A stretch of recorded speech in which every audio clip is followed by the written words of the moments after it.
So welcome.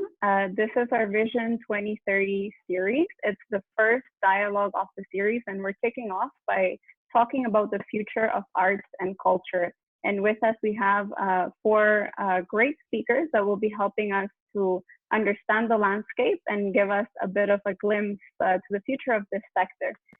Hope that you all are feeling healthy in this period of physical distancing. We shouldn't isolate from our communities, and so we're happy to be coming together in this online space. Thank you all for your flexibility, and we're happy that we're able to do this kind of gathering online, use technology to keep in touch and to keep the dialogue going. So now more than ever, the future feels more uncertain, complex, and I think, and we think this is the time to imagine new realities and to co-create those together. And really, what better way to do that than amongst creatives and artists? And that's what we're going to be doing here today. Before we get going, the Global Shapers Toronto Hub operates in the traditional territory of the Huron-Wendat, the Seneca, and most recently the Mississaugas of the Credit River. And we hope that spaces like this, whether online or in person, can amplify the teachings that remind us to uplift each other and to join efforts for the well-being of Mother Earth, the water, and all of our relations. Before we start, let's go through some housekeeping. The webinar is being recorded, as you can see, and it will be shared later with you and everyone that registered. Please do mute yourself if you're not speaking at the time, and feel free to keep your camera on or not. Totally fine. If you're having tech difficulties, please let us know on the chat and we'll try to help you or support you with that. Also, this will be an interactive webinar. So as much as we can, we're going to want to hear what you're thinking. And at different times in the webinar, we're going to ask you to share with us through the chat some polls that we're going to be sharing. So let's test that out right now. The chat is at the bottom of your screen and the little menu there. If you click on it, you'll see it pop up on your right-hand side. And the question right now is, where are you sitting right now? Where are you joining us from? Share by typing your answer. Let us know if this works. Mississauga, Toronto for my dining table, my living room. Montreal couch, great, comfy, Queen and Dufferin. So great, you've interpreted the question in so many different ways. I love it. Thank you so much. So this is how we're going to be interacting throughout the webinar until we get to the Q&A session or part of the webinar where you'll be able to unmute yourself and share online if you want to, or you can also use the chat.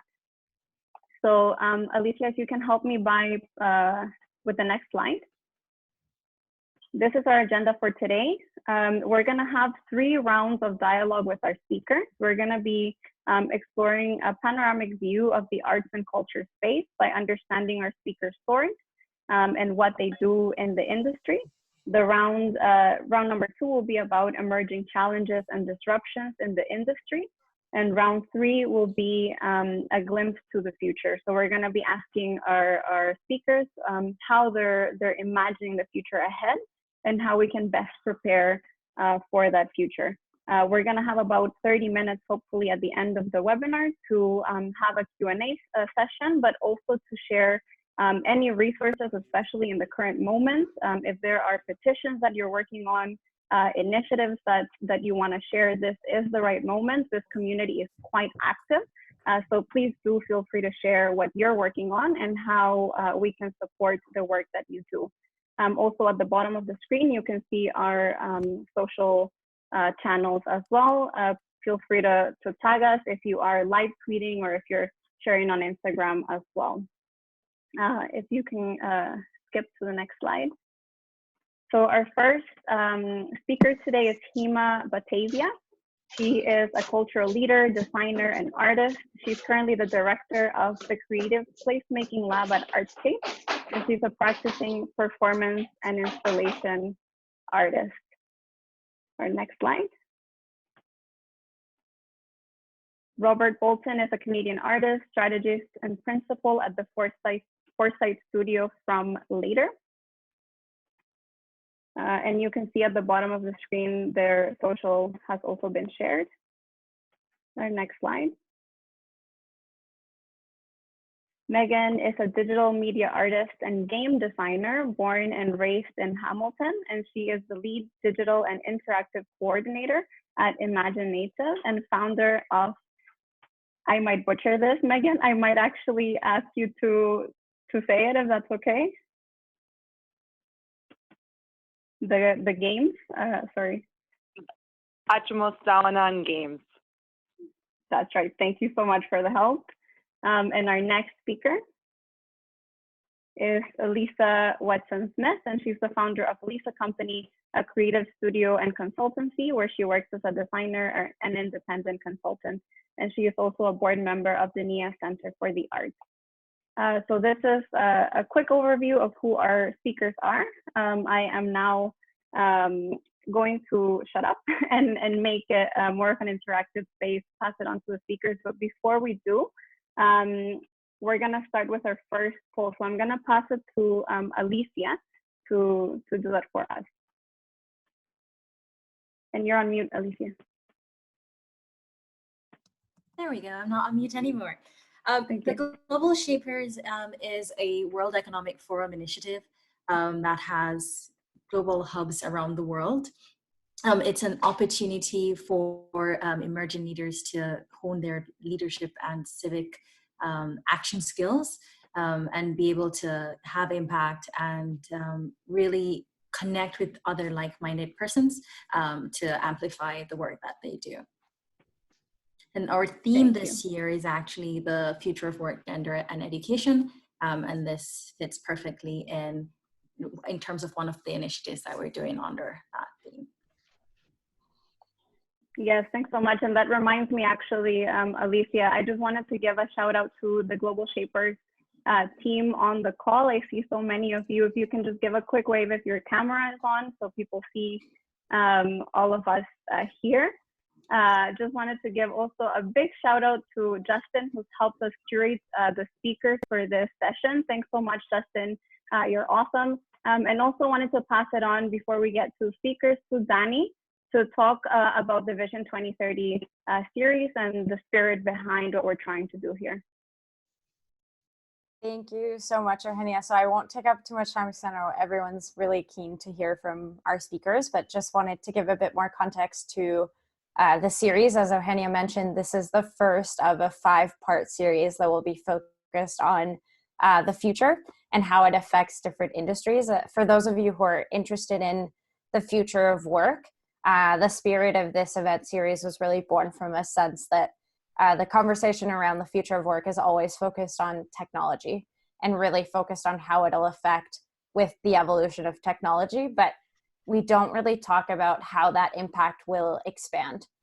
So the other events in this series will be focused on the future of philanthropy, the future of our workspaces, like our physical spaces, the future of work outside of North America, and the future of not working, which will be focused around social services and how the public sector will need to evolve. So this event series, I don't know how everyone else is feeling, but it feels particularly relevant to me as I've moved entirely to remote work. But the spirit of it is really to learn from experts who are in these fields, like the wonderful speakers we have today, and get a better understanding of how everyone is looking at what the future landscape is in sectors outside of technology. Absolutely. Thank you so much, Danny. Appreciate the intro, and do keep an eye out for the next few dialogues coming up. They might be online like this, pending how the situation evolves, or we might be able to gather in person in the next few months. So keep an eye out on our channel for that. Alicia, do you want to get us going with our first interactive poll?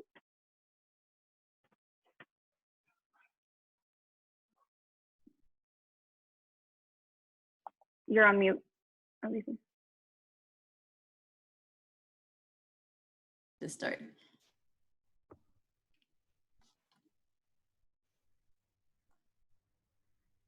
So the first question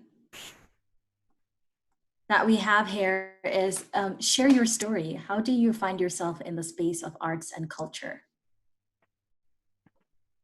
So sorry, that is the first question for our speakers. The poll for people on the chat is, when you think of the future, what feelings or images emerge for you? So this is for everyone. Just help us on the chat. What images or feelings emerge when you think of the future?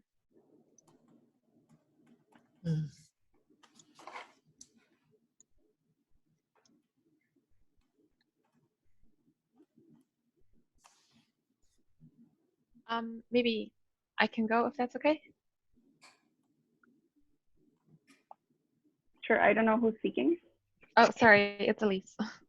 Yeah, sure, quickly. Yeah, so I'm thinking that it's the feeling that emerges. It's a little bit of uncertainty, but then also I feel a bit more curious and excited. And when it comes to images, I constantly think of like a lot more change and a lot more fluidity in things. So maybe a bit more of like those future movies that we've all watched, sci-fi movies we've watched. I feel like we're very close. And when it comes to arts and culture, I find there's a lot of very abstract images that come up in my mind. So things that we may have never seen before, but we've all heard of, or we've read about, or we've watched in movies. I don't know if that can sort of, it makes sense. Beautiful. Great. Alicia, if you can give us a quick summary of what others have shared in the chat. Sure, I'm seeing opportunity, I'm seeing space and creativity, possibilities, radical collaboration, intersectionality and integration, more conscious conversations, and happiness. I love that last one. That's cool. Okay, well, great. So let's get our dialogue started, given this first sort of imagination round. Let's pass it on to the speaker. So the first round is all about getting this panoramic view of the arts and culture space. So the things that we asked from our speakers was, one, to share their story and the kind of engagement that they have with this industry in the arts and culture space. And if they work with an organization, what's your mandate? What do you do? Just share a little bit about the space you exist in. And let's get started first with Hima.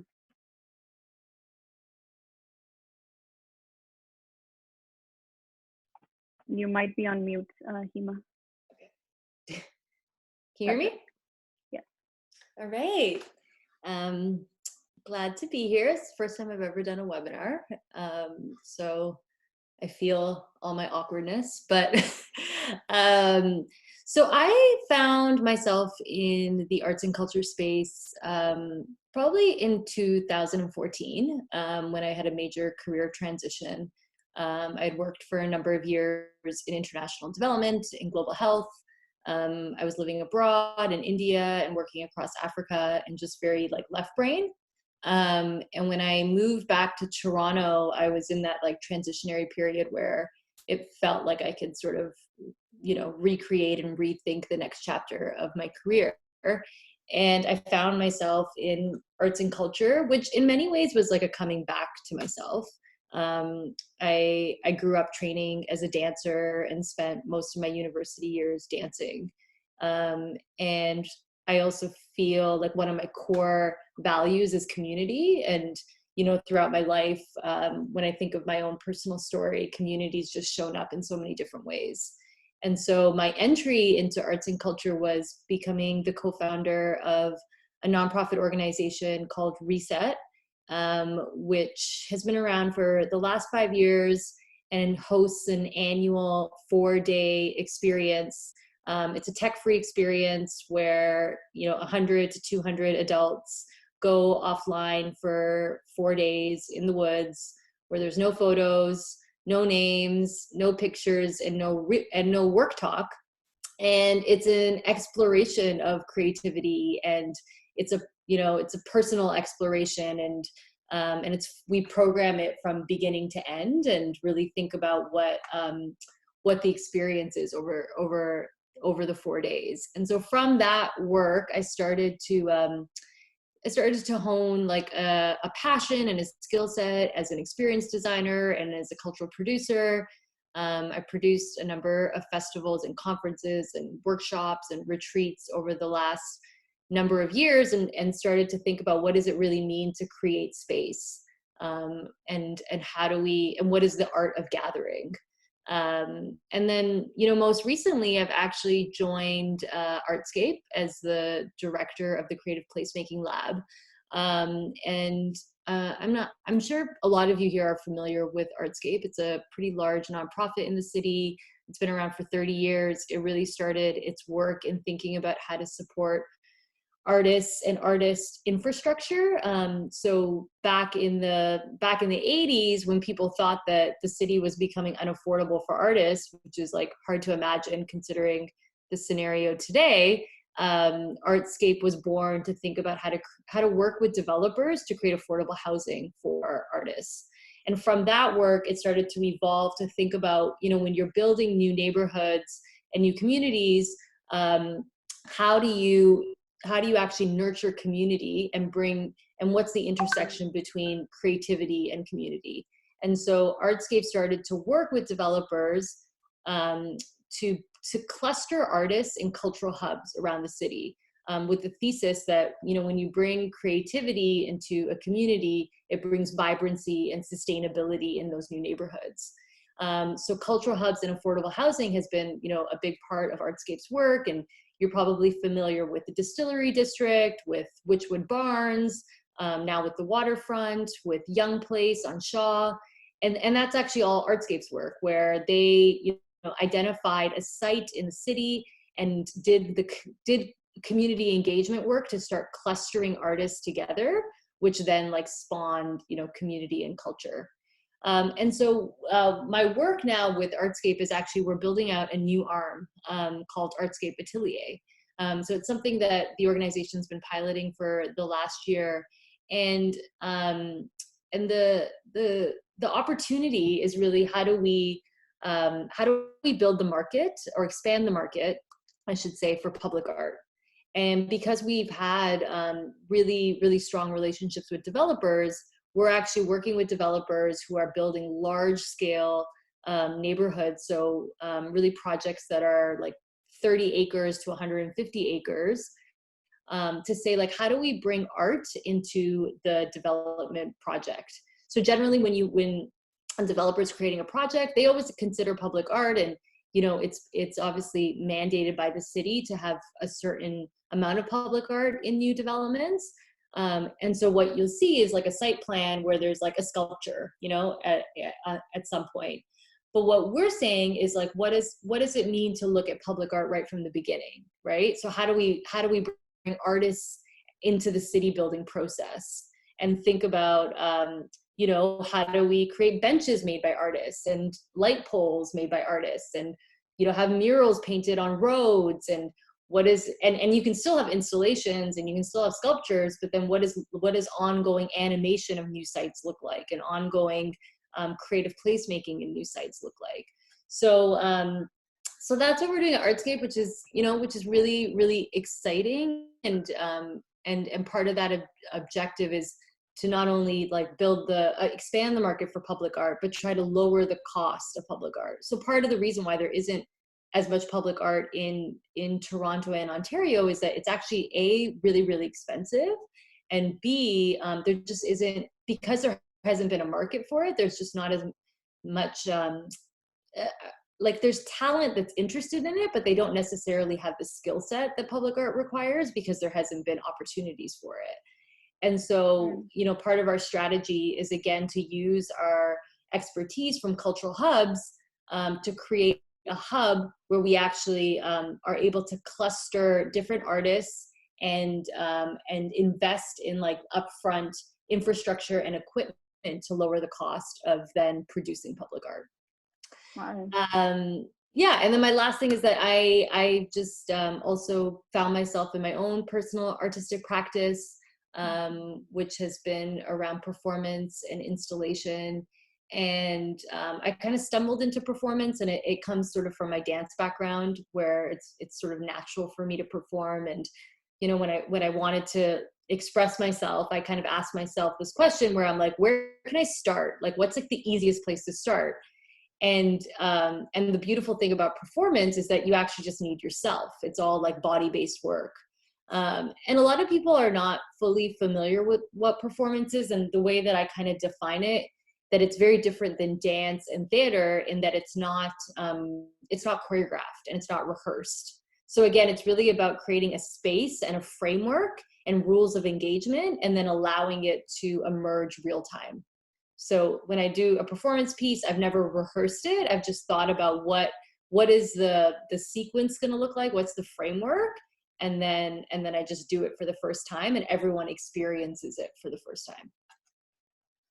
Wow, fascinating. Thank you so much for sharing. And you're already giving us a glimpse to the next round as well, with some of the challenges that you mentioned already. Next up is Robert. Hi. So I was engaged with the arts since I was very young, as mainly a poet and songwriter, recording artist, performer. Somewhere along the way, I was introduced to the field of strategic foresight, which is a discipline for kind of understanding change and how things happening today may influence different futures that are possibly unfolding. It's a discipline that was kind of developed really during the Cold War, and is kind of a discipline that functions across many, many fields and disciplines, of course. It's sort of applicable everywhere. I recognized that it was something I was sort of practicing already without ever having known what it was, in terms of always looking at what the sort of emerging instances of change might be and how they might affect different futures, and beginning to speculate on what those futures might be. And I was doing that largely through my arts practice. I ended up working in the field of strategic foresight while in parallel having the same sort of number of practices in the arts. And eventually that led me to creating this venture I'm involved in now, called From Later, which is a foresight studio. So foresight being sort of the earliest you can recognize something, and studio being a place for dedicated study. We basically are devoted to thinking about the future. So that's where I'm at right now. From Later's been involved in doing a whole bunch of different types of projects in the space. We're really built on a sort of recognition that artists are really good at detecting change, and art practices are a great way to make sense of change as it's happening. And we have been working with Hima recently, actually, on a project on the futures of women's work that will come into fruition in some way, shape, or form, although the event itself is canceled. But yeah, there's so much more I could say about all of this, but I'll hold off for now, and we can come back to it. Amazing, thanks, Robin. Yes, I remember that connection. I'd love to hear more as the dialogue progresses. Meagan, you're up next. Santi, Meagan Byrne. Hi, I'm Meagan Byrne. Yeah, I'm an Apatawako Sisan or Métis game designer. I got my start working at, well, actually, before that, I was classically trained as a painter since I was about like 12 or 13. And then in high school, university, I got involved in theater. I worked in live production. And then around the recession of 2008, 2009, I kind of had to reevaluate what I was doing. And I've always been a storyteller. And I kind of took a look at what the economic forecast was. I think around like 2012, 2013, I was just like, what's going on? And that's when I saw video games. So I applied to a video game program and did that. And now that's what I do now. I make video games. I actually am finishing up work at ImagineNative. I was working there for the last 2 years as their digital and interactive coordinator, and I created and launched the rebranding of the digital art plus CADE space, which, if you don't know what ImagineNative is, it is the world's largest international Indigenous film and media festival. And my department was tasked with taking the digital aspect, so video games, websites, apps that were all made by Indigenous people, and we're just kind of being showcased as like an aside. And I was tasked with bringing that up into the 21st century so they can be shown at the same level as like the film and TV creators. And so I did that, and now we have the digital space. And so Caitlin Tomaselli will be taking over for me at ImagineNative as the digital and interactive coordinator. And there will be the digital space in October if nothing else bad happens and this pandemic is okay-ish. So that's sort of like where I exist work-wise. In terms of my art practice, the games I make are usually around the concept of belonging within a Indigenous concept, and particularly within a Cree-Métis context.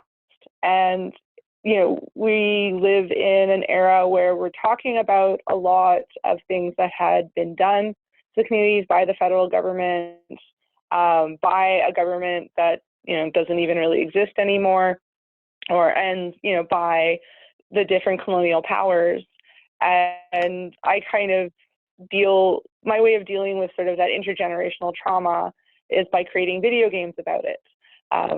And so like my first piece, Wanisinowin Lost, was sort of just about that feeling of being told that you're Indigenous and not having any actual connection beyond, you know, your few family members. And what does it mean to be Indigenous when you have no community? What does it mean to be Indigenous when you have no language? So those are a lot of the things that I struggle with. And I also struggle with how can we talk about these things when, one, they're so deeply uncomfortable to talk about, and two, when sometimes talking about them and showing them makes people think they understand what you're experiencing, which I actually think leads to more prejudice and more misunderstanding. So I was trying to, my practice is very much talking about game mechanics as ways of talking about things we can't talk about. So we don't talk about not belonging, we show you the feeling of being frustrated at not belonging. So like Wanisinowin, as an example, is like this platformer, and so you have to go forward, and just like in life, you have to go forward, but you know, you have these puzzles that you intercept, and they're frustrating, and you don't know what you're supposed to do, and you're alone. And one of the things I've found through my practice is that when we force a player or even ourselves to go through the actions, and we personify the things that are difficult for us in sort of a way that we can, you know, conceptualize and break it down a little bit into manageable chunks, then all of a sudden I, as the creator, am able to sort of deal with that feeling of frustration and loneliness and concern. And then people outside who play that game would, if they don't know what that's like, they'll kind of come away with like, I don't really understand, but I think I'm starting to get a clue. And people who've been through that were like, you know, that was really helpful for me. That was something that like really validated my feelings of being alone. And so now I don't feel so alone. And so I see great potential in video games to do really interesting things within art, and within self meditation, and sort of I see the practice of game design, and my mentor Elizabeth Laponce says this as well, that like the making of games is medicine, and it's good medicine. And so that's something that I'm always striving towards, to make sure I'm still doing things in a good way. And then also part of that is giving back to communities and making sure that I'm, you know, not kind of hoarding this knowledge, and that I'm like freely giving to the youth, or anyone who wants to learn how to make games. So I do a lot of like workshops, so many workshops. I used to do ones in Yellowknife.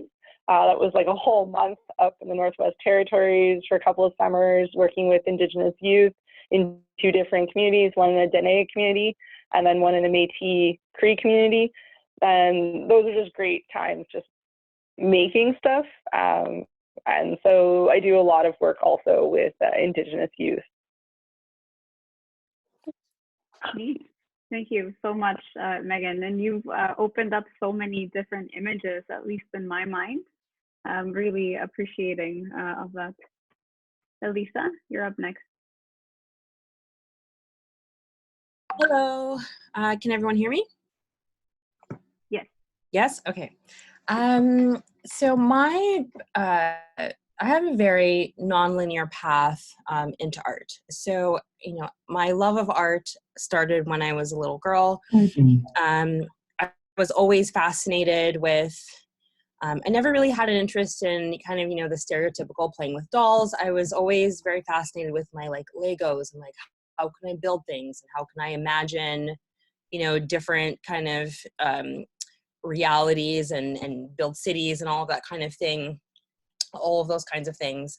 And so, you know, very interested in the arts, but it didn't really kind of manifest into something until I was in high school. And I was in an arts program where I had, you know, exposure to, you know, graphic design. I did drafting, woodshop, like visual arts, drawing and painting, you know, did music and drama. So got a really well-rounded view on a number of disciplines. And I was convinced that I was going to either go into architecture or interior design. And just as, you know, we're kind of getting ready to, you know, put in applications to universities, our art teacher showed us a portfolio that got rejected, and it was like, it was incredible. And I thought, oh my gosh, if that's the level of work that's getting rejected, I'm nowhere near there. So I'm not quite ready to go to art school just yet. I wanted to practice a bit more before going. So I thought I'll take a gap year, which I did. And then I thought in the interim, kind of while I was preparing, that I would just keep my mind sharp and take an interest in business.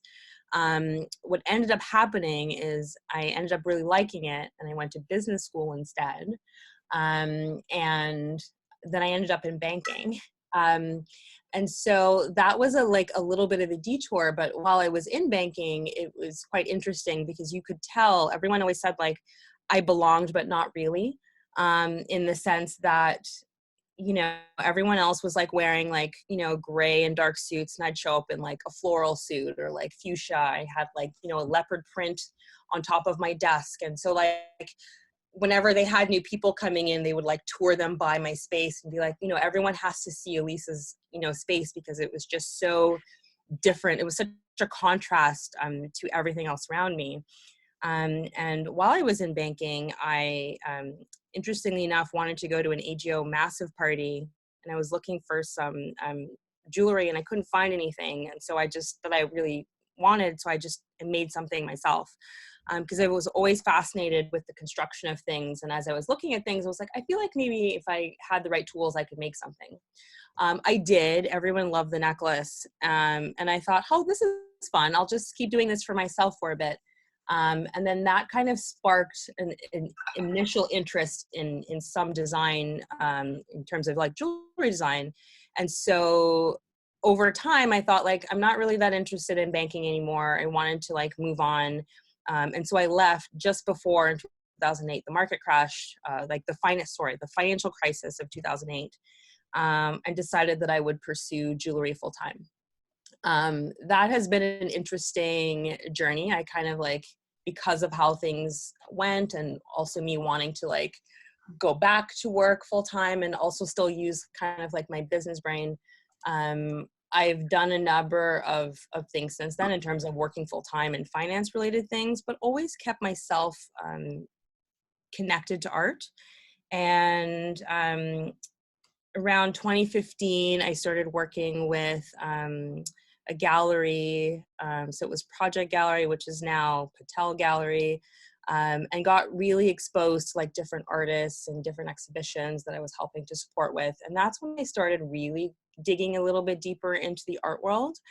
And since then, it's just been small collaborations here and there for myself, but really just more supporting and enabling other people. So how do we create space? How do we create resources? How do we pull things together? And I'm very much like a behind the scenes person. I don't like to be front stage. I like to be backstage, just doing what I need to do and like giving the limelight to other people instead of like taking any of that energy for myself. And so, you know, that then led to a number of other interesting projects. And now, interestingly enough, even though I didn't become an architect or an interior designer, I'm now on the board of NIA Center for the Arts, which is a charitable Black arts organization that focuses on creating opportunities for Black artists, particularly Black youth, around showcasing art and promoting art from the African diaspora, and also providing mentorship and programming to give them access to the tools and resources that they need to level up within their practice. And so we're on a pretty exciting journey. We're about to start kind of COVID dependent, but we're embarking on a journey to build a 14,000 square foot art space, which will be a multidisciplinary art center dedicated to Afro-diasporic art, and it will be the first center of its kind in Canada, which is really exciting. So it's been pretty interesting to come full circle of kind of not going that route directly, but to come back and be on a team of people who are helping to shape and build the first art center of its kind in Canada is pretty exciting. And I still do work as a jewelry designer, and I'm starting to like ramp that up a bit more, and also going back and exploring some of the other art disciplines that I let go of along the way. So going back to painting, going back to photography, and just experimenting and seeing what happens. I have some interesting things coming down the pipe, but I'll keep a lid on that for now. Wow, thank you so much. And feel free to, I probably wasn't good enough of a stalker to find all of your social media. So if you do want to share anything on the chat so people can take a look at the jewelry you make, or any other pieces of your portfolio for all of other speakers as well, or people on the call. I'm sure that there are artists tuning in as well. Feel free to do so. This is a space to share and co-create this dialogue. So thank you so much for introducing yourselves and sharing your stories, your journeys to where you are now. Round two is all about emerging challenges or disruptions that you've experienced in the industry. And as you heard from Danny before, part of that is the role of technology, and especially emerging technology. That's anything from artificial intelligence. Oh my gosh, you are so cute. I think someone's not quite on mute. If you can help me by muting yourself, because it's a bit distracting. So sorry, back onto the emerging technology piece. So virtual reality, augmented reality, machine learning.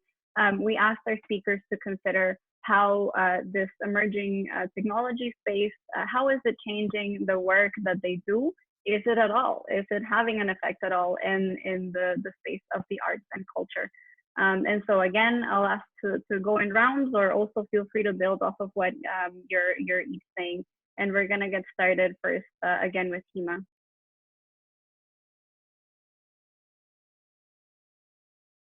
Before we do that, shout out to Perul, who's asking us to turn on our video cam so we can see each other's faces in the virtual space. Oh, that's nice.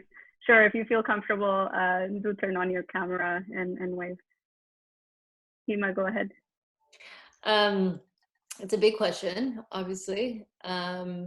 It's also, I mean, it's kind of impossible to answer that question without like considering this moment and, you know, how this moment is actually like amplifying the challenges that artists face like on a day-to-day basis as it, you know, as it relates to precarity and protection. And so I think that's probably a whole topic in itself of like really what the future of arts and culture are, and you know, how do we think about like the systems and the protections for artists, and especially artists who are, you know, professionals and full-time and are contributing to shaping the language of community and culture on a daily basis, but are not recognized or compensated in that way. I think there's so many like interesting factors that are happening. A few things that have been on my mind is, one is like the expansion of like who the artist is. You know, there's so many, like, I think everyone's an artist in some ways, or everyone has like a level of creativity. And with like all these platforms coming up, like, and ways to express yourself, there's like arts taking on new forms. And so in that way, it's like, it's really beautiful because more people are expressing themselves. And then on the other side of it is like, what is art, and what's the difference between art and content creators, right? What's the difference between an installation and an activation? Like, for the first, I think probably in the last decade, like for the first time, like brands and companies are now, leveraging art and creativity as part of their work. And so what is that, where is that a benefit?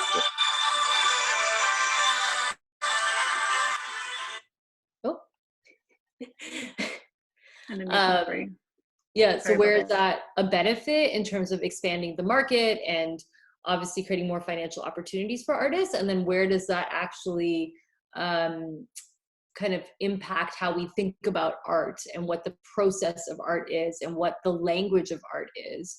I think there's like a whole world of people that are like, I really love cool art. There's like a difference between cool art and meaningful art. And I think I think we have to think about how to protect, the language of art that is really steeped in process, and versus like what I guess cool art is, and what an activation is, and what, Insta art is. And, there was like the explosion of all these museums, which was like, interesting from like a market perspective, but like, is it, I guess like, is it preserving the practice, the artistic practice, and how we engage with it? So I think some of the things that are changing is just like how we engage with art in general, right? And technology is going to play a huge part in that. Where does art live?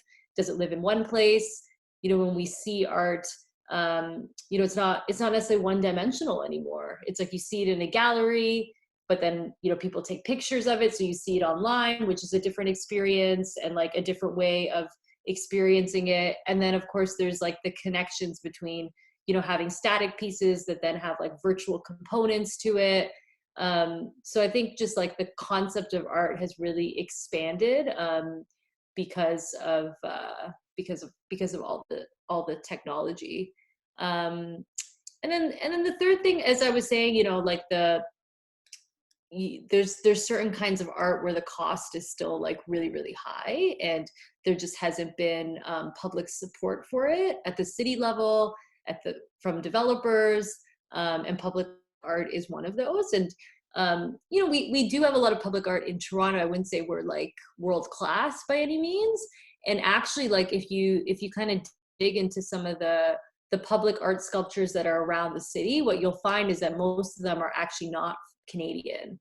It's a lot of artists that have been commissioned from around the world. And so we just have not invested in that skill set and that talent in the same way.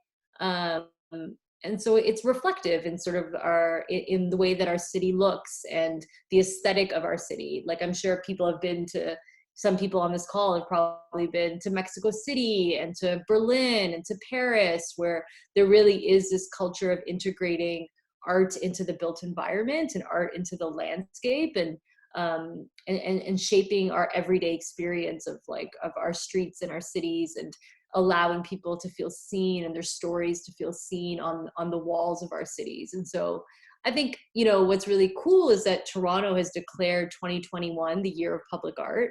And so there now is like some political interest in really investing in more public art and shaping the way, our cities and our streets look. So I'll stop there. Cool, thanks, Hima. Rob? Yeah, so I guess to start with the current situation, and the work that we do, the sort of more client work that we do, where we're helping organizations understand changes that could affect their operating environment. We work with all kinds of companies, as well as nonprofits, arts organizations, and governments. And two things that have come up with most of them, because they're big forces that are pretty well understood, were the growth of gig work and the inevitability of a superbug or viral pandemic. And so it's very interesting at this moment to know that, like, we've been talking about this. We've talked about how these things could intersect with a lot of our clients, but we're still in a situation where everybody is scrambling to figure out the very precarious situation that gig workers, and by gig workers, like a lot of those are artists and performers of different type, are left in right now. So that's been kind of fascinating to watch, because it seems like no great plans were in place. But it's been really amazing to see all the different sort of community level mutual aid types of initiatives that have been happening. And yeah, it's something to just sort of acknowledge, I guess, that the current situation and disruptions of this type are really tough on artists. I'll jump to a sort of a whole other way of thinking about this question, because it was initially about technology as well, to just something that's viral pandemic aside, fascinating to me, which is I think the potential for AI to be used by artists.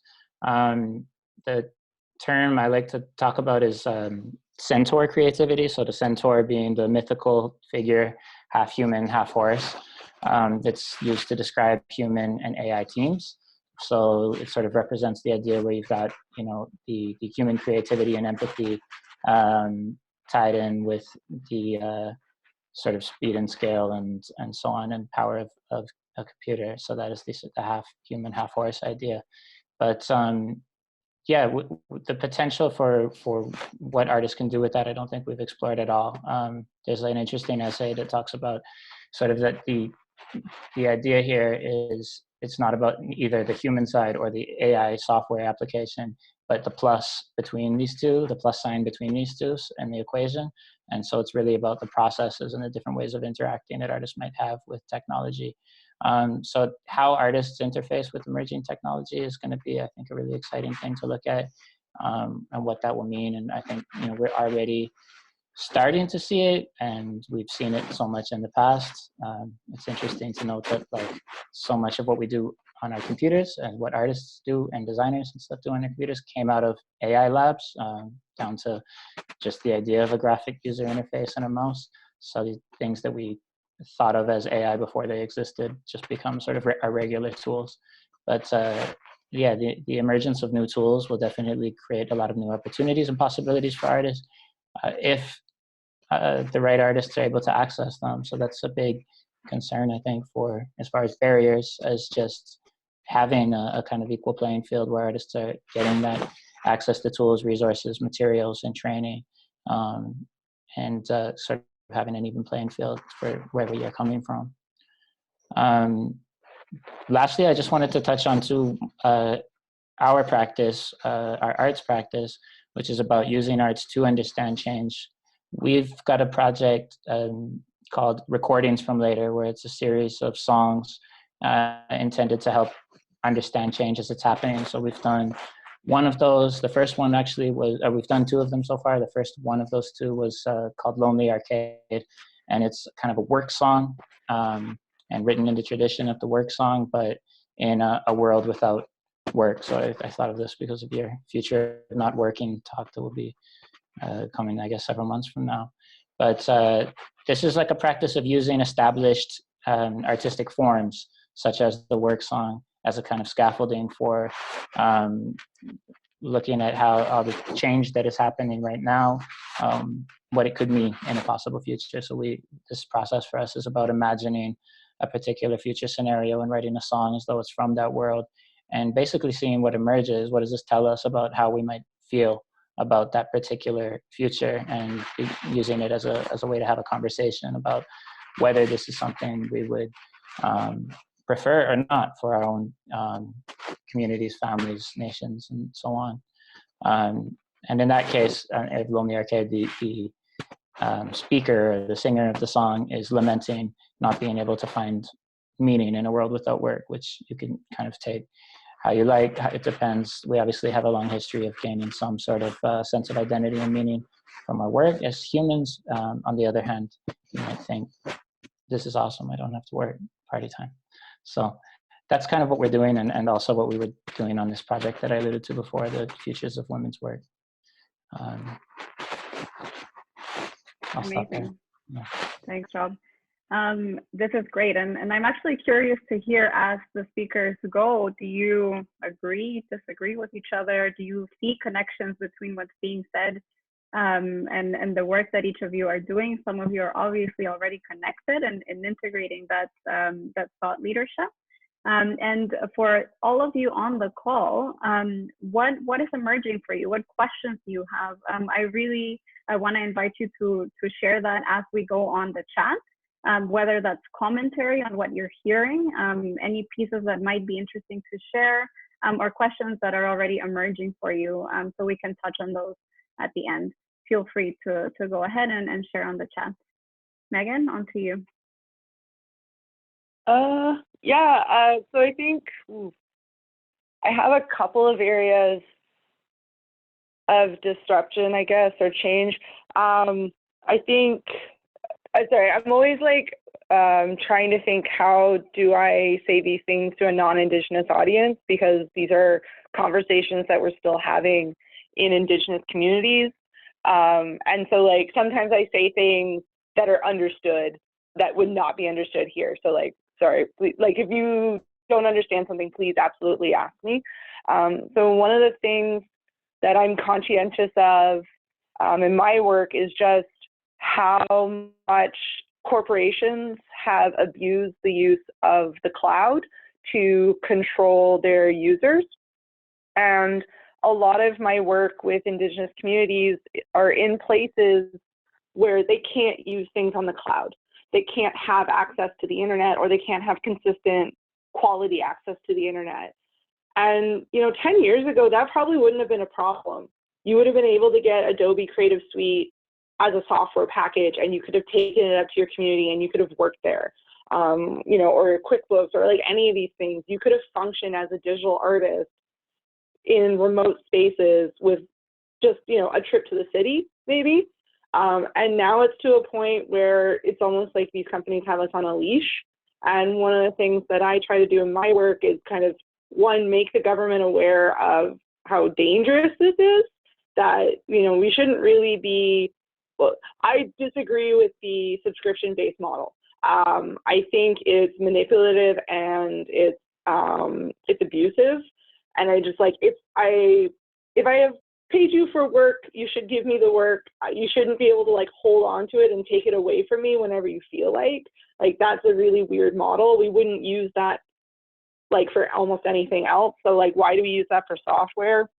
I don't understand it for like we don't use it in video games, but we do use it in apps, and we use it in like art, like our softwares that we use to make art. Like that seemed as okay.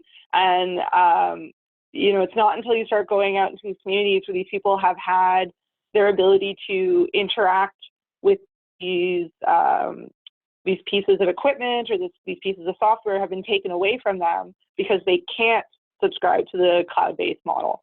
And then other things that we talk about in communities is like, why the obsession with being on the internet or being connected to the outside. There's a long history of that being dangerous. There's a long history of communities putting their cultural significant items in visible places, which then end up being taken or copied. So then there raises the question of like, why should we allow them in at all? So we talk about things about like intranet instead of internet. Other things that I do in terms of like with video games is trying to get people to realize, and this is something I say a lot at the beginning of most of my talks, is like every everything you know about what looks indigenous, what looks like North American, South American indigenous, has been curated for you by a non-indigenous person or a non-indigenous institution. And so it's very difficult as an indigenous creator and as someone working with young indigenous creators or new indigenous creators to have people in positions of authority in financing, in granting institutions, in art institutions, say that doesn't look indigenous. Like, I've got an entire team of indigenous people here making their own work, and then you're telling, you, a non-indigenous person, is telling to our face that that doesn't look indigenous, so that doesn't count. And it's incredibly frustrating. And I think it's one of the places where indigenous video games has been kind of able to like squiggle in a bit, because they're like, well, we don't know what video games in an indigenous context would look like. And we still get the same kind of like, oh, well, it doesn't have enough feathers, there's not enough buckskin, you're not using your cultural signifiers. And I was like, we do have cultural signifiers in here, you just don't recognize them. Or like, why do I have to use my cultural signifiers in order for you to recognize it as a valid piece of art by an indigenous person? Like, we live in a world as indigenous people where we're expected to sell ourselves regularly, where we're expected to sell our sacred things, and we're criticized if we don't. So this is kind of like a huge disruption I'm seeing now, especially in the video game space. And one thing that I really love about Toronto and the Toronto indie scene is just like how accepting indie video game creators are for just like, yeah, that's indigenous. Yeah, I believe you. Like, I love that. I love that I don't have to justify myself in my video game community in Toronto, and also in a lot of places in Canada. In the indie game scenes, you tell them it's indigenous, they're like, cool, like, no question. And I love that. And I'm really starting to see this generation grow up with this idea and this understanding, like, they don't know, and not fighting it. And I think that's something that the older school, like when you have a disruption, usually there's a fight against it. And so it's really nice to see that a newer generation is at least accepting the fact that they don't know what it looks like.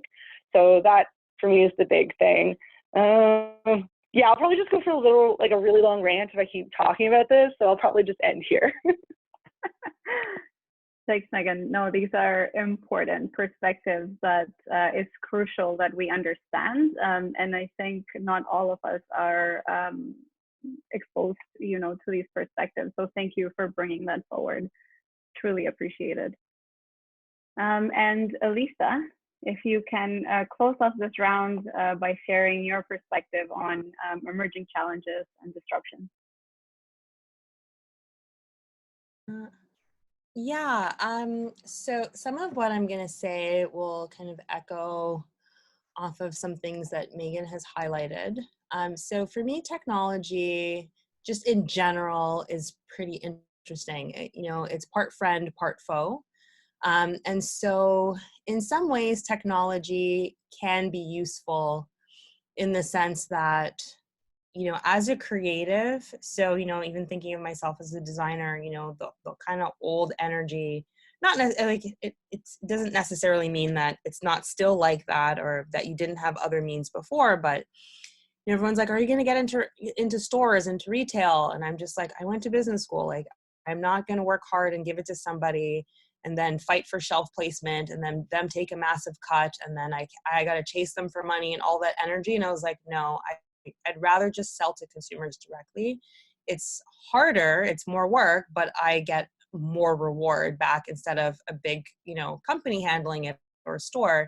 And I have no control over what they do with my brand or my name or my packaging, like all that kind of stuff. And so not to say that retail is bad, like there's the pro is you can get exposure. The pro is you get access to they're doing distribution for you and all of that other stuff. But it wasn't something that I had wanted. And so technology was great in the sense that I could bypass that system. And if I was going to do the work and hustle to drive traffic somewhere, why not drive it to myself as opposed to driving it to someone else where there's no guarantee when they walk through the door of the store.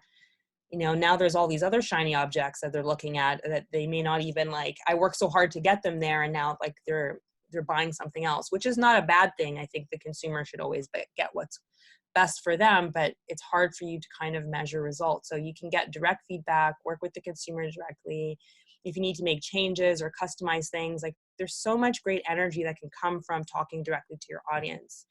And for a lot of other creatives, you know, like Instagram, you know, more so in the early phases, you know, people were able to like reach out directly to their fans or following and monetize. And like, again, like it was a means of income for them. And still is for a lot of artists. So in that regard, technology, you know, can be great in terms of exposure, putting yourself out there. As we got through technology, it decreased the barrier to entry.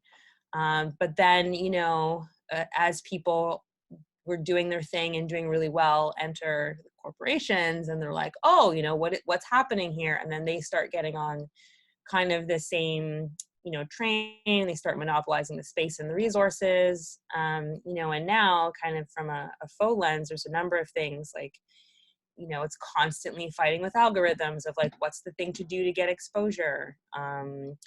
You know, certain platforms have complete control over how much your things are seen, you know, what kind of exposure you're getting. It's kind of like pay to play, and even if you're paying, you're not necessarily getting kind of the reach that you used to. It's very much become a corporate space, and rather than being able to find a lot of artisans that I found initially in the beginning, for example, organically, you know, now I'm just seeing a lot of ads, either people who have the money to spend, or like it's very, very corporate now. And in many cases, you know, it's also been a foe, because a lot of designers who've been doing great work, it's been made it easier for big companies that I'm not going to name, but, you know, they're the usual suspects who, oh, that design is cool. Instead of us hiring the artist to like do a collaboration, we'll just copy their design and change it a little bit, and then like put that into distribution. So they're constantly checking to see what's popular and replicating it.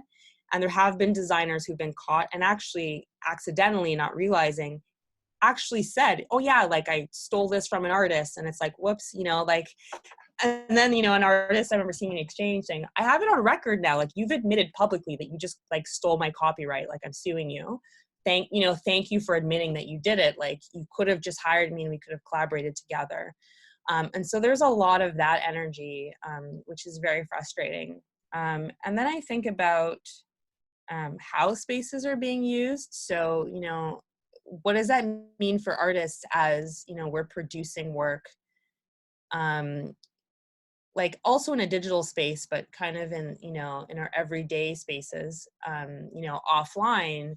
And when we start replicating things online, like anyone can be a painter and anyone can make digital art. Like what is that, which is not a bad thing. I think that's really great. And I think about as an artist, like where does that place you?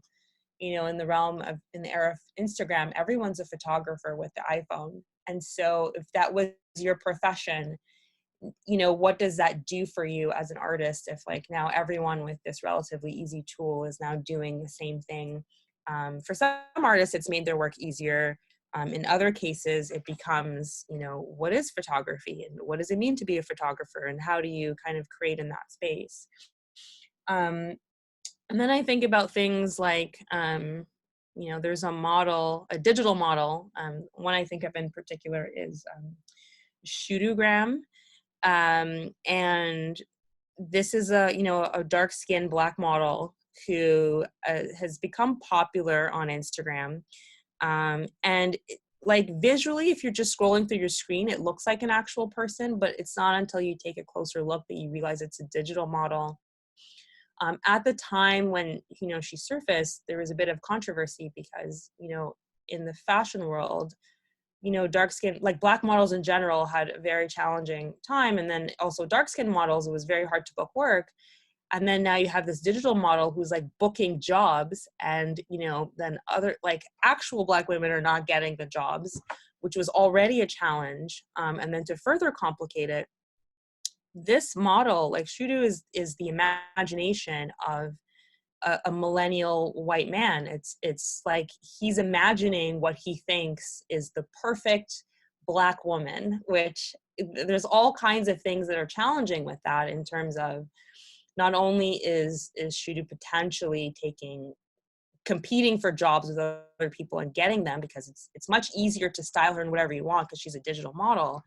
She isn't even the creation from a Black community. It's just someone from outside the community projecting their own gaze on what they think their idea of perfection and beauty looks like in a Black context, which is very complicated in terms of communities trying to find their identity and their space, and in some cases not even find their identity, just saying this is who we are as people and we're very diverse and here's all the things that we come with, and being denied the opportunity to take up space in that way. But then someone else comes along who's Caucasian and getting paid handsome sums of money for this digital model. And then, you know, you can add in the complexity of a man imagining what a perfect vision of a woman looks like. It is also, you know, deeply challenging because you're getting one person's very stereotypical lens potentially of what they think people look like, and women come in all shapes and sizes and forms. There's beauty in every shape and every size and every skin color and every identity. And so it just kind of keeps perpetuating these like very challenging narratives, and technology just makes it even easier to like disseminate it, create these narratives, get it out there. And I think about how that impacts you know, not only from a community lens of how people view themselves, but also as a creative, you know, for myself, if I'm constantly seeing this energy, like how does that influence how I respond and how I behave and what kind of work that I'm doing? And the last thing I'll say is, you know, with technology and kind of from a surveillance lens, so technology is really great in the sense that it gives you the opportunity to share your message widely and get things out, because if you have an audience or you can get something to go viral, you can really let people know what's going on in your community, and that can be incredibly amazing. At the same time, I think one of the beautiful things that I really appreciate art is that it enables you to make social commentary or political statements sometimes that artists couldn't otherwise, you know, say. And what happens is if you start getting very popular and people start having eyes on you, depending on the nature of your work, there's a lot of risk because people are now watching you and they're thinking about what are you doing and how are you influencing other people. It gives them the opportunity to shadow ban your work so people are not seeing it and having the same reach. And all they need to do is flick a switch, and then, you know, your messaging and everything is just off. And I know people that's happened to, not even just from a highly political context, but it's very dangerous to think that Facebook or Twitter or Instagram, which is owned by Facebook, can literally flip a switch and cut you off entirely and have complete control over how you exist online. So there's an element of like sharing, which is amazing, and creating community. There's also an element of danger depending on the nature of work you're doing, and there's other people who are deciding where you're going to be in the market. Not that it always wasn't that way, but there's lots of little things to think about. And so it's like, how do we disrupt that and how do we get around it? Do we go analog again? Like what are the, I don't know. Something I'm thinking about. I've recently made the decision that no hype, no hashtags, just hard work and humility. I'm not participating in that system anymore. I'm kind of going back to my old school way of just hustling, meeting with people and connecting, and it works. It's not to say that the digital platform doesn't work, but I'm not playing the hashtag game anymore. It doesn't. It takes a lot of time and energy, and hard work is really, at the end of the day, what has worked for me. And so it's interesting. We'll see what happens. That's all I have to say on that. Thank you so much. Wow, lots to think about. And really, all of these threads could be a dialogue in themselves.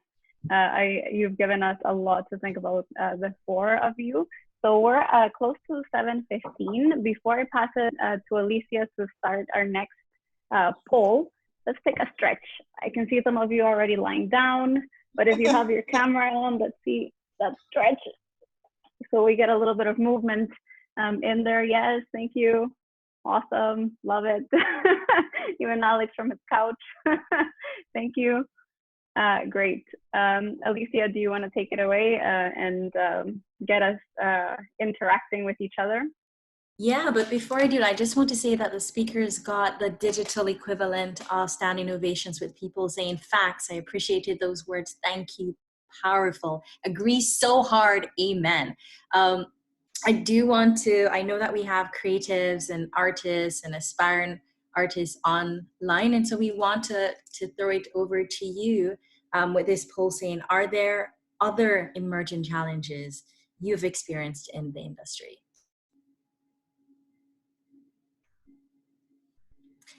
I do also want to show to do a shout out to Robert, who has sent us a listening resource for our jamming later. So he's put a link to www.lonelyarcade.com.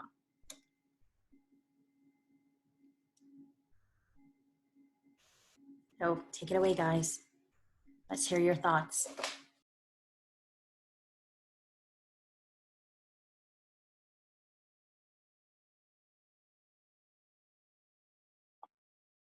Just to say, really, your interaction here is quite important. We are going to be writing a report after this. We really want to hear what others are experiencing in the sector. So it'll be very helpful if you do share with us. And if you're not quite wanting to chat or like write, type up your answers. If you're keen, just let us know and you can share briefly whatever's on your mind. I guess one thing I'll share, my name is Anjum. I work at a nonprofit based in Toronto that works nationally. And I really picked up on that interesting piece that someone shared earlier around content creation versus art. And I think especially for, I would say, civil society, we're also competing for attention. We're also competing for people to learn about our issues and care about our issues. And one of the practices that we've been engaging in is actually commissioning artists to work with us to create art for our social media or for other pieces that we do for our annual report, let's say. And I think that's something where civil society and perhaps other sectors as well should really look to working in partnership with artists and not really playing that content creation game just for the sake of content creation and the algorithms that people have mentioned, but also, you know, thinking about how your mission should also align with your procurement practices, for example, and engaging with artists and cultural producers for your content. So that's something we're starting to do. We're still learning a lot, but I think that's something really important for us for the work that we do around gender equity and working in particular with women from equity-seeking groups. Yes, thanks for that, Anjum. That's so important and totally should consider our role, even if we might exist in the edge of the arts and culture space. How can we make those connections a lot stronger? And that's a great way to do so. Yeah. Is anyone else keen to share by speaking? This is Elisa speaking. So I'm just looking at the chat here. And from Perul, please excuse me if I've said your name incorrectly. There's a comment about in the built form, art being a provoker of gentrification. I'm so curious about that. So I'm just curious if any other speakers have any thoughts on that. I don't have any immediate thoughts, but I'm just trying to think through like, or if Perul, you can maybe add an extra line for clarification, but I'm curious about that, of how art could potentially be a provoker of gentrification. Yeah, so I'll just my name's Carl, Carl, thank you.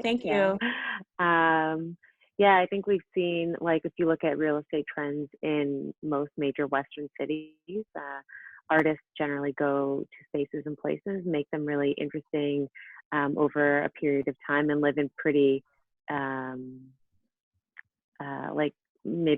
conditions that most people may or may not be interested in living in. And so artists have just Yorkville, if we're Toronto centric, is a great example of that, of Yorkville being one of the OG artist spots way back in the 60s or so. And now it's Yorkville, right? It's a prestigious hub in Toronto. And so we're seeing artists being the trend makers of where to move to. You can follow them for real estate trends in terms of appreciation, but also the exploitation of artists in spaces to make them interesting and cool. You're seeing that with graphic, using graffiti art and other forms of art, relative to the proportion of the real estate property costs. The artist the artists and art tools don't feel proportionate to that. So at times it feels a little bit exploitive, but also recognize what Hima said around making public art accessible. I think they're the same different issue. And also, like, I guess if you start making a neighborhood really trendy, you notice people start migrating there, and gentrification related associations come through at that point. There are examples in other countries in like Eastern world places that are using art differently, maybe using a lot of public art or art on walls, like graffiti-based art. In India, for example, in neighborhoods that will not be able to be gentrified because maybe they're owned by the government, but beautifying those neighborhoods with art and creating and revitalizing those neighborhoods, versus the Miami version of that is, I can't think of the name of that neighborhood. Someone knows it. I see Hima nodding. What's the name of that name? Yeah, there you go. But and that was like a really exploitive way of bringing people into that neighborhood, using the arts and artists to really create aesthetically pleasing like Instagrammable spaces. But there's a lot of like economic undertows in that neighborhood. So the contrast of the placement of art and where people will move towards is relevant to gentrification. Yeah, 100%. And I'll just add to that, because I think that's like right on the money, and Artscape certainly, like, I mean, part of the critique of Artscape is in that conversation. But there's so many spaces in Toronto and the world that artists create and then can never afford to live. And that in itself is like indicative of the inequity. And it's true outside of real estate as well. It's like the need for artists to build sectors that then they just never have access to again. Yeah, I imagine Artscape is exploring this type of thing, but it seems to me like one very difficult solution to implement, but if it could be, it would be incredible, is just like, how do you make sure that the artists who, and probably most of the examples we've talked about are renters and are forced out of these neighborhoods when they're gentrified, can have some equity in them from the beginning, and can developers or whoever the powers may be decent enough to ensure that that happens, so that as property values appreciate, the artists are benefiting financially. Can I just... And the way that Artscape does it is that they negotiate affordable housing with the developers that they work with. So it's a percent of like the units that will then go to artists, and there's rent control on those units. There's rent and or like lowered mortgages. But it's certainly, it's still a small percent of what's required. But that is the model that they've pursued. Elisa here, can I just add to that, is, to Hima's comment around, our acceptance that artists need part-time jobs to survive. That I'm sure many of you have heard this. Sometimes it's like, oh, when are you going to get a real job? Or like, when you make it, or when you do something else, like as if being a creator is not a full-time profession and deserving of, equitable pay, or compensation rather. And for me, that sometimes that disposition, in particularly on this side of the world, I don't know what kind of the old world is like, or even the global South, but and beyond, is that artists need capital and they need support, and it just seems like an industry, I can only speak from a Canadian context, that we just don't seem to want to support in the same way. And I realize relative to other places in the world that,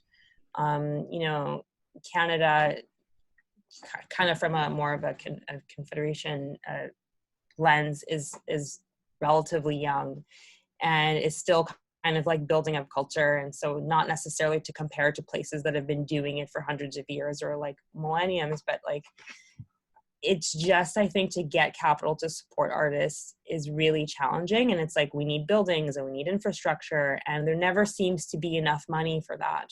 But there's money for everything else. And I wish that our society, or even some of our investors, angel investors or whomever that have money, you know, let's stop funding these apps that, you know, we don't need more of by, you know, young people coming out of Ivy League schools that don't necessarily add to the cultural vibrancy of our communities, and like give arts institutions like opportunities to build and like, you know, take a building or create spaces, rather than people precariously renting and then getting squeezed out because rent is going up.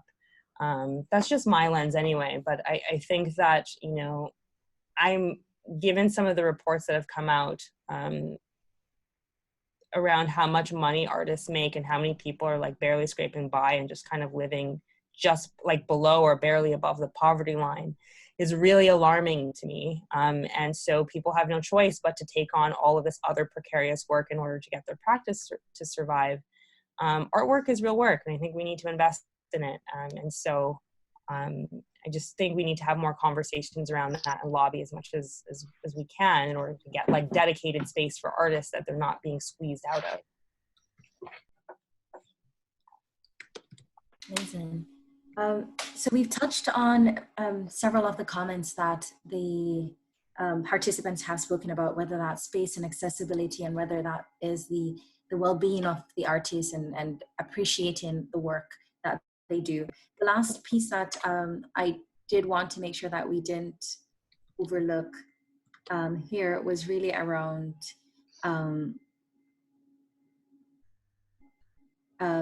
our acceptance that artists do need part-time job to survive, but also the fact that it's Alex Rand has noted that we're finding it harder and harder to convince people to leave their house to see the performing arts, and this is exacerbated by the fact that we have a pandemic, but more generally. So that's something that I wanted to flag as well. Thanks so much, Alicia. And I'm loving this more interactive space that we've opened. I think let's keep it this way. Honestly, if you have something to add, do so on the chat, or just share what's on your mind, also for speakers to bounce back and forth. So let's get into our third and final round. And we're gonna go straight to Q&A after that. So the third round is all about getting a glimpse of the future. And so we asked speakers tough questions, a very tough sort of guiding thread to share with us what direction or shape do they foresee the arts and culture in Toronto and cities like Toronto will take in the next 5 to 10 years or beyond that, if possible. And also, I think very, very much in line with the conversation we've had so far, what transformations are necessary to bring the industry forward, to make it more accessible, to really address the challenges that you've shared with us today. And what is our role, whether we're in the sector, in the industry or not, close to it or collaborating. I think Hima wrote something very interesting before, and I think it was radical collaboration. I love that. So what is the space for us to take that sort of mentality forward? And let's start with Hima, but again, feel free to chime in at any point.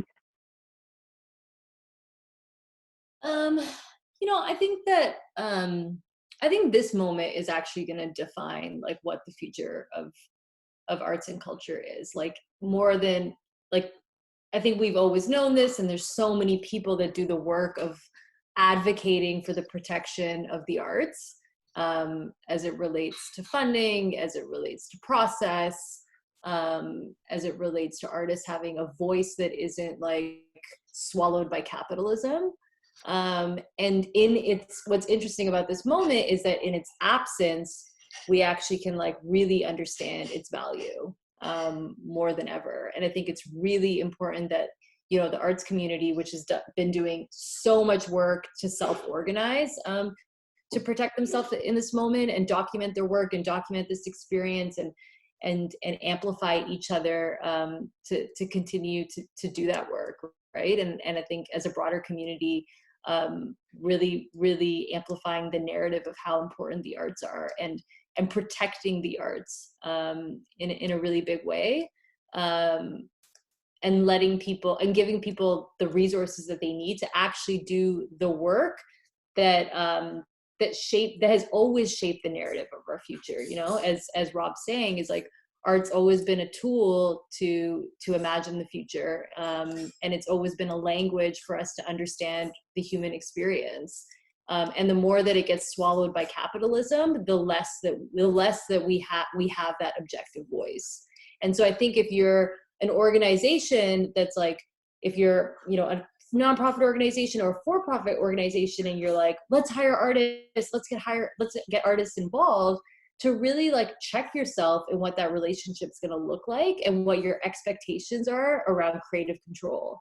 Because I think that people put money on the table and they're hiring an artist, and all of a sudden they want the artist to just execute on their vision, their story, their perspective. And that's not protecting the creative process. That's not protecting the arts. That's actually just advancing one's own agenda. And you know, you see this all the time between an artist and a client, right? That like, that power dynamic between who has the creative voice. And I think it's like, there isn't, we just assume that if somebody's putting money down, we have to like, we have to, what's the word? Oh my God, I'm like losing the word, but we have to give in to those demands, right? We have to check in with the client to see if they're okay with the proposal. Do they approve it?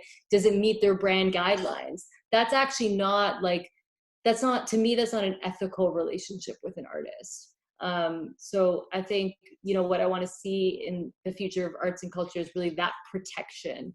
And then the second thing is really like decolonizing our arts institutions. You know, this is something that people have been talking a lot about. And I think, you know, what Meagan shared really speaks to some of this, is like, what, you know, how do we critique art, right? What are our processes around how we fund art, how we critique art? Those are steeped in like colonial processes. And that's why, like, you know, when you try to look at like the artist communities in Canada and Toronto, you see like the same names and you see the same faces, and you start to think that there's only, you know, a small community of artists, but there's actually so much different kinds of artwork happening in different forms, and forms that we don't recognize, and forms that may not meet, you know, our own point of view of what we think is a certain kind of art. And that's all like, that's colonial bullshit, you know, and it's, and those institutions have been static for a long time, and they need to be dismantled. I can agree, Elisa speaking, with that wholeheartedly. I think in terms of like identifying what we define as art and who gets to define what's art, it's very interesting if you have two different identities that create the same, you know, simple drawing, let's say. Some people get to put it in, you know, a very esteemed gallery and it's high art, and then other people, it's like, what are you doing? And it's been very interesting to see like who gets permission to take on that kind of work and who isn't afforded the same ability. And I think in part, at least from an Afro-diasporic lens, it's some of the work that Nia is trying to do. For a lot of people from the African diaspora, when they come here and they're like, great, there's like, you know, there's arts councils and there's arts community, and I'm going to apply for grants, only to then be told that, or discover that their cultural art, you know, their African dance, for example, wasn't considered at one point in time actual art. It had to be like contemporary dance of a certain lens, and so people had difficulty. They couldn't even participate in the granting system because their art wasn't recognized or classified as what was defined as art at the time. But that's starting to change, and people are starting to like, you know, open up and look more deeply at it. But I've seen circumstances where, you know, if someone's taking a dance group to Paris, they can get funding. If they're taking them back to their ancestral homeland to learn more about their culture, the granting bodies are very particular about whether they're going to fund that work or not. It becomes more complicated. And it's very interesting that even though the work that the artists are doing is the same, the location matters. And so, you know, I know people who are advocating and having conversations around that of like, why is it if I take them to Western Europe, it's okay, but if I take them back to where the dance originated from, that's not considered the same thing. And if there's logical reasons for that, fair, but like on the surface, there doesn't seem to be. And so it's like a challenge that communities are navigating through. And I think the future is just, I think now in seeing, this is just my hope at least, from what I'm witnessing with this very unfortunate pandemic that's happening globally, is I'm seeing, and maybe it's because I'm more dialed in, I'm seeing like at the grassroots and community level, people banding together and organizing in ways I hadn't seen before. People looking out for each other, people collaborating, people being like, this needs to stop. How do we look out for artists? How do we make sure everyone's good? How do we make sure people who are like unemployed have opportunities? And the speed at which this is happening is super fast.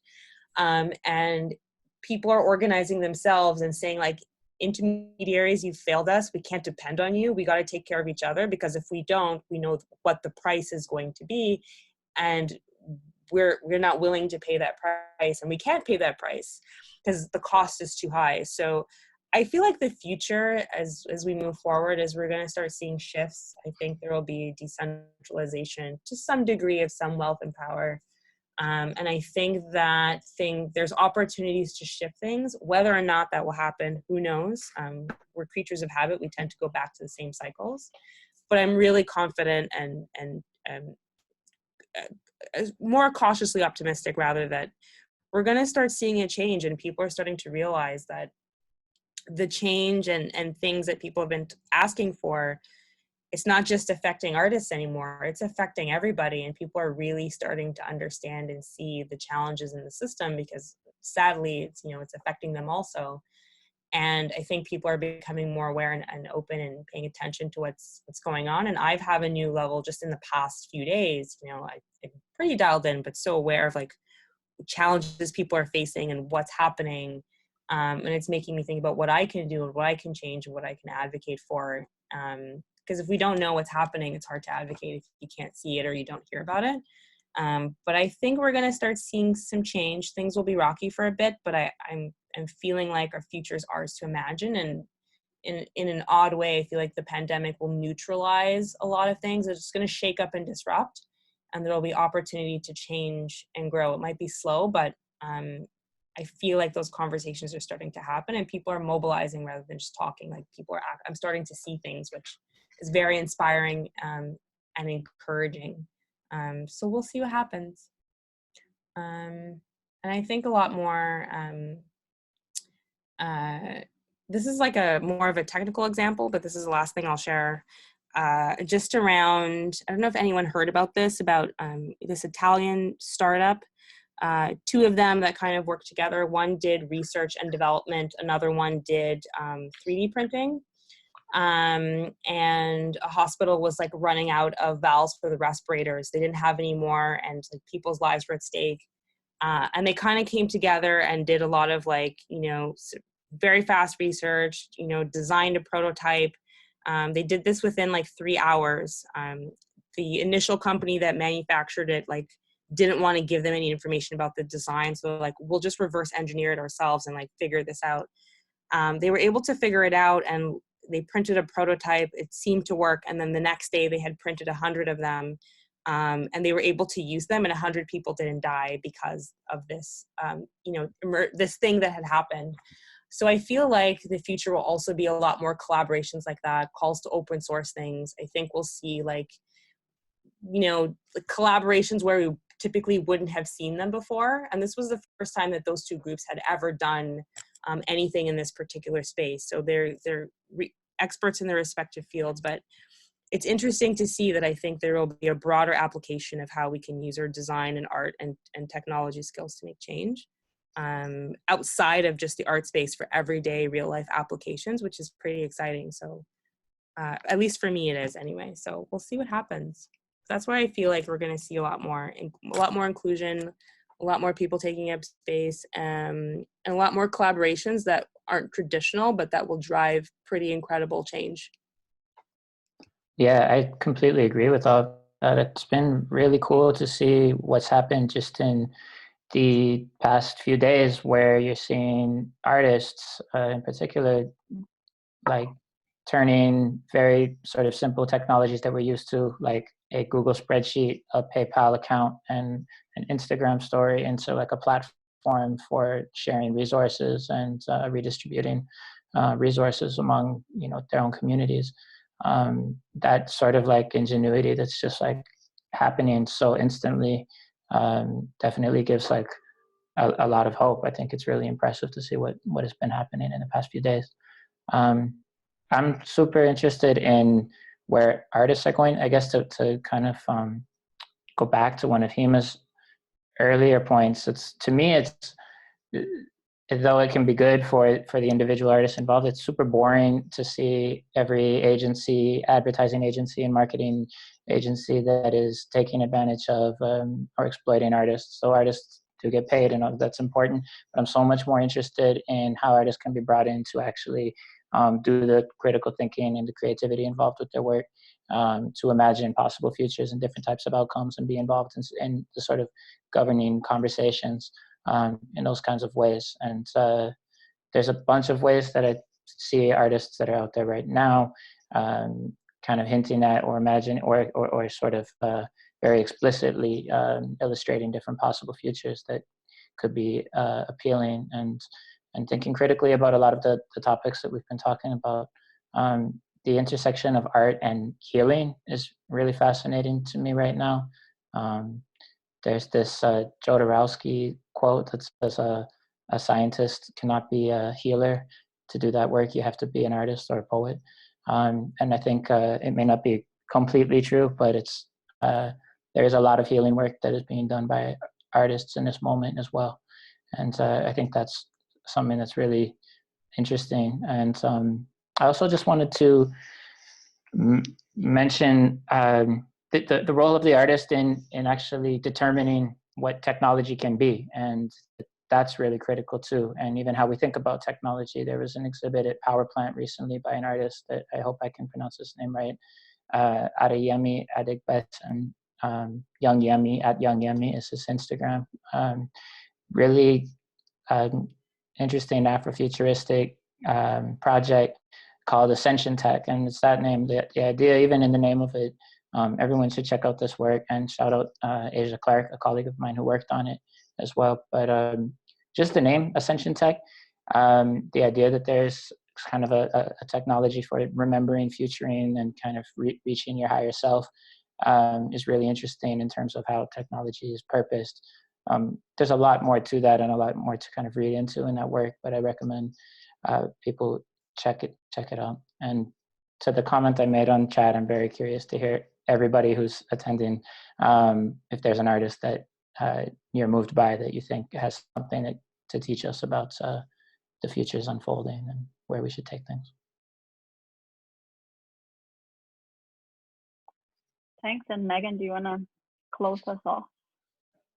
Yeah, okay, so I'm going to kind of go sideways.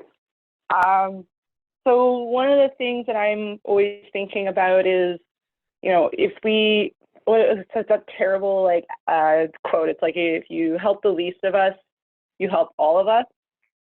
And one of the things I think of in my work is that just like how many youth I see come into the city and just like end up in these like horrible predicaments because we don't have the infrastructure. Like what I really feel like we need to be focusing on and lobbying hard for, like all of us need to be lobbying really hard for this, is housing first. So guaranteed housing and guaranteed income. So everyone has a home, everyone has a wage, regardless of whether you're working or not, regardless of whether you can afford a mortgage or not. And, you know, like Utah's already doing half of this, and they have a huge success. And then even seeing like something like what, $38 million, or was it $1 billion, something crazy amount that they're saving in like healthcare costs, because they're not having to take care of people and use up hospital beds for people who would otherwise just need an apartment, just need a home. So like you do those, and then all of a sudden you just open up the environment to all these artists who can just do. They don't need to work these shitty jobs that, you know, don't care about them, that make them work horrible hours, that, you know, pull them right up to 39 hours. And then they're like, oh yeah, don't want to have to like pay you for, you know, overtime, and definitely don't want to have to give you benefits. And like, and then what we need to start lobbying for is like, freaking dental needs to be part of our universal health care, eye care, all this. Like, I shouldn't ever have to pay to go and get something that could be, like, if I have an infection in my tooth, I could die. If that can happen, then that needs to be covered over our universal health care. And then kind of going even more aside, I start thinking about like, how are we teaching people today? Like, and I'm talking about like elementary and high school. Like, we know now things about the human body in terms of how teenagers function, that they're literally in daily pain because their body's growing so fast. And we don't allow them the space to grow. We like literally don't allow them. We have them wake up at like 6 a.m. We have them go to class for 8 a.m. We have them sit in chairs for like 8 hours. And I know like arts, but I'm like, this is the kind of stuff that leads to places where you don't have funding for the arts. Because everyone's sick, everyone's tired, everyone's overworked. How can you make room for the arts? How can you make bandwidth for these important things in the future if you're being pulled up in a world that doesn't give you bandwidth? So, you know, give people housing, give people guaranteed income. You know, this would take care of so many things too, the guaranteed income. Like, you wouldn't need EI, you wouldn't need disability. You know, these are systems that are like difficult to navigate, frustrating, purposely so, you know. And like even the granting system, like imagine how much more of these grants could go towards the actual materials of art building if you didn't have to worry about paying your rent every week, if you didn't have to worry about getting groceries or like sending your kid to school. Like if that was covered, then all of a sudden you have all this like money that's opened up for doing really crazy things, sending 20 people to Africa so that they can actually go and sit with family members that they've reconnected with. And like, that's not going to be something that's questioned because we've got the capital for it, because we're not spending it on, well, you know, you have to pay your rent, you have to buy your food. So maybe we can send 5 people. Or maybe we can send 3 people if we're going to pay them at like what they really should be making in order to live in the place that they're living. So these are the things that I think if we solve these problems, all of a sudden the problems we're kind of having in the art world just like are no longer problems, because it's the fundamentals that are causing these problems in the first place. And then sort of like back to schools is like, if we start, like even as childless people, like if you don't have a kid and you don't ever want to have a kid, you should still be advocating for like better treatment and better construction of the school days, better pay for teachers. Like if you have teachers who don't have to wake up at 5 in the morning to grade, can just come in at 9, grade until 12. Kids come in at 12 and then they go home at 5 and then that's their day. Like these are the kind of things that we should be thinking about, because these are the kind of things that free up the bandwidth that we're kind of asking for, right?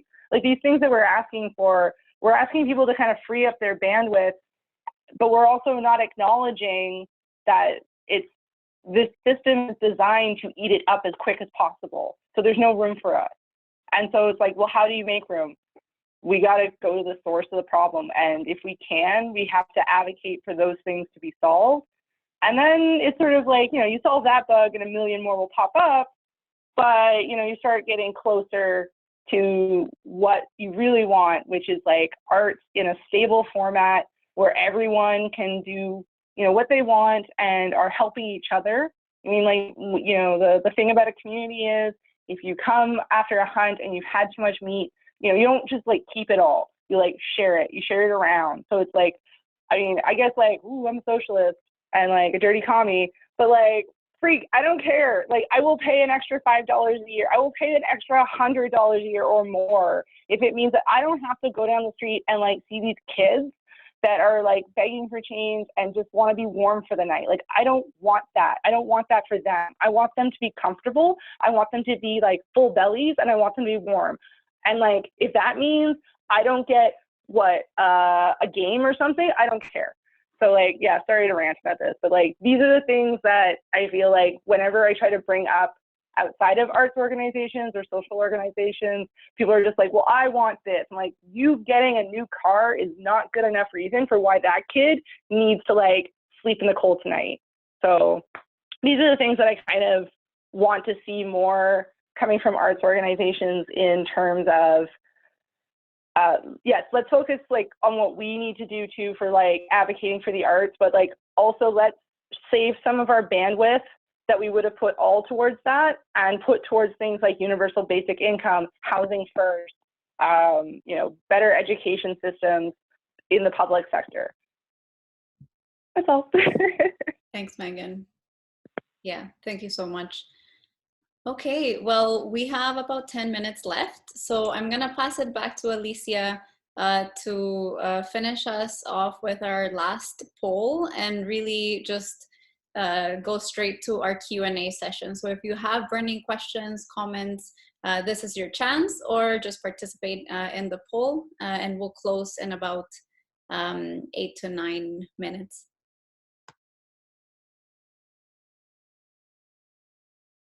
You're on mute. I am. I was saying very, very passionate and powerful and inspiring conversations. I could see people snapping their fingers in the comments saying, yes, yes, yes, just systemic change and lots of exclamations. So we're going to do 2 mini polls. The first is starting with what Robert invited us to do, is really to share an artist whose work might reveal something about the future. And if we could all learn from each other, and kind of that will give us a sense of who are some of the artists out there that we really should be checking out. So let's do that first. And I'm looking forward to hearing your responses and seeing your responses.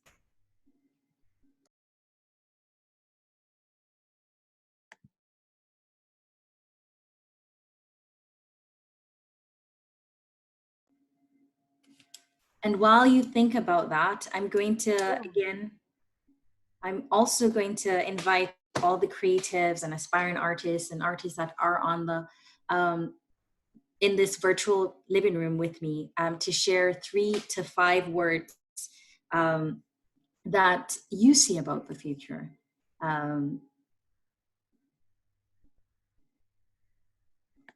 About what you see as the future of arts and culture in Toronto.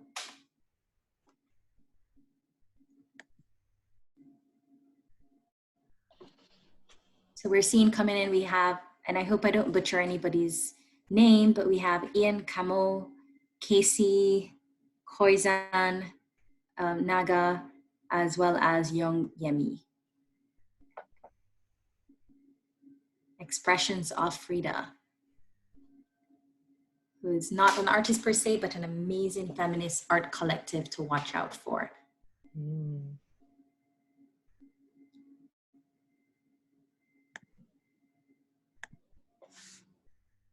Okay, so we have some names that we're all going to go home, or since we're already home, we're going to Google after this discussion, but also share 3 to 5 words of where do you see the future of arts and culture in Toronto being?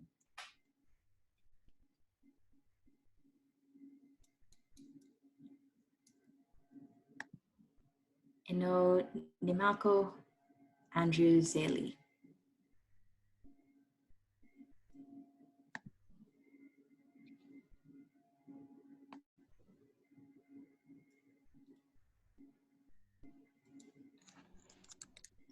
So Malika is saying she's seen a future of funded, inclusive, and respected.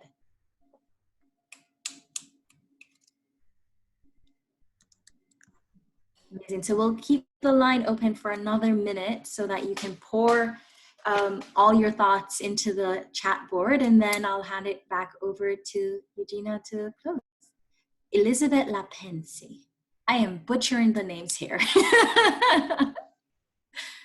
Samadu.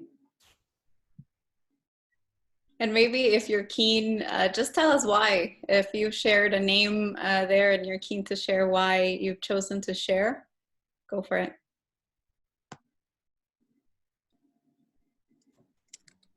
And feel free to unmute yourself to do that if you don't want to put it on the chat.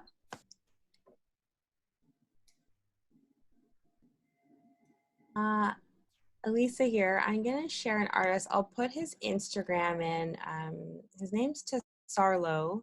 He's not necessarily imagining futures, but I really love his work. It can feel, it has a very youthful quality to it, but his work is just really deep in terms of, you know, his culture, him revisiting his past and where he is right now, and like how that's shaping who he's becoming as a person. And so anyway, if you ever get a chance to see his work or actually talk to him, his work on the surface, it doesn't look like many things.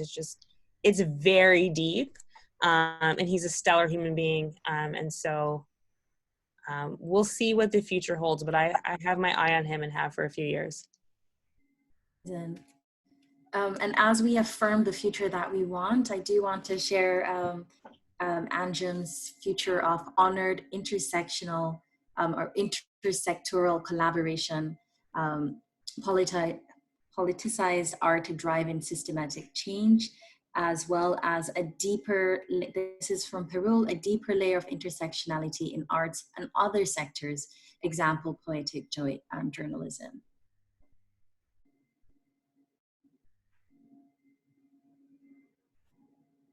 Okay, I'm gonna hand it back over to you to close.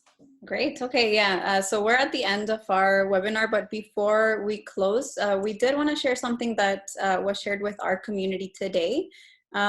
We got this press release about the National Arts Centre and Facebook Canada providing funding to support Canadian performers impacted by the pandemic. So I'm gonna put the link to that on the chat so you can read a little bit more. And if you are accessing this kind of opportunity, let's bring with us all that has been shared today, and making sure that we're opening up space, making sure that we are supporting artists in this tough time, but understanding while doing so our role in that and how we can best do it, give it the supports that are really needed. And if you do have any petitions going ahead, any whatever it might be, performances perhaps coming up, this is your time to share. We will be happily sharing that with our Global Shapers community, and I'm sure in our own networks as well. So feel free to put that on the chat,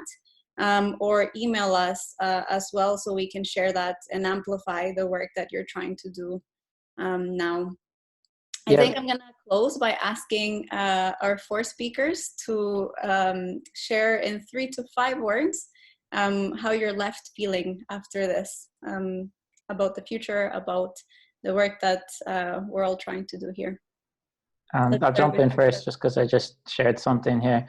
Just before I do that, this is a document that came from Margin of Errors Gallery that is a bunch of emergency resources for artists. So it's just a really elegantly documented resource. So please share that with anyone who might be giving or in need. I would just say I feel grateful and honored and privileged to have been part of this. Thanks, Rob.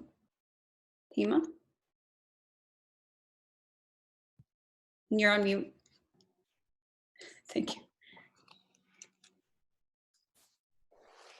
I will say that, you know, I actually always feel hopeful about the future. I think the future always bends towards like the moral arc, as like MLK said. And I think that, you know, humans and human consciousness and collective consciousness is bigger than institutions. And in some ways, this moment is reflective of that. And, you know, and I think, yeah, I think that the future's bright. Love that. Positive notes. Elisa? I'm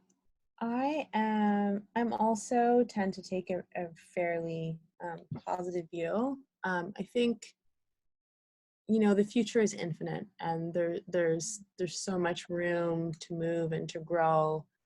And you know, the future is forward, the future is forever, and the future is ours to imagine. So the future is really whatever we want to make it. And I think that similar to those two companies that work together to build the valves, it's time to re-engineer the system. They want to give us the tools, that's okay. Let's reverse engineer it and build our own tools and build our own future. I think now more than ever, we're seeing, you know, need the intermediary. So my future has no gatekeepers. That's the future I want to build. Let's make it happen. Absolutely, yes. And Meagan. I was just thinking, I guess, how thankful I am that as a global population, but this is probably more North American centric, is we're becoming more aware of how our actions impact others. And I feel like we're becoming a lot more conscientious of each other. I feel like it felt like we were going into a moment of like hyper individualism, but I think when I see what's happening in the arts, I don't think that's actually true. I think we're becoming more aware of how individualism was kind of like separating us, and how we want to connect with others and we want to understand each other. And we also want to make sure that, you know, through our own actions, we're not hurting each other. And I think that's actually going to create this environment that I hope for in the future, where we are more social, like socialism, like we want to invest in each other, even if I don't know you. And I think I'm always an optimist, but I really am starting to see the seeds now of people caring for each other and wanting to connect. And I think maybe we're going to get there, maybe not for another 100 years, but we're definitely going to get there. Yeah, hopefully this is a wake-up call and it takes us a lot less than 100 years. Okay, let's close there. Thank you all for sticking around for the last 2 hours. This has been fascinating, and please keep an eye out for our next dialogues coming up. Thank you so much to our speakers. Really, you've helped us open our minds and think in really great ways around the future of this sector and beyond that as well. Appreciate you all. Have a good night. Stay healthy and happy for as long as you can. Good night, everyone.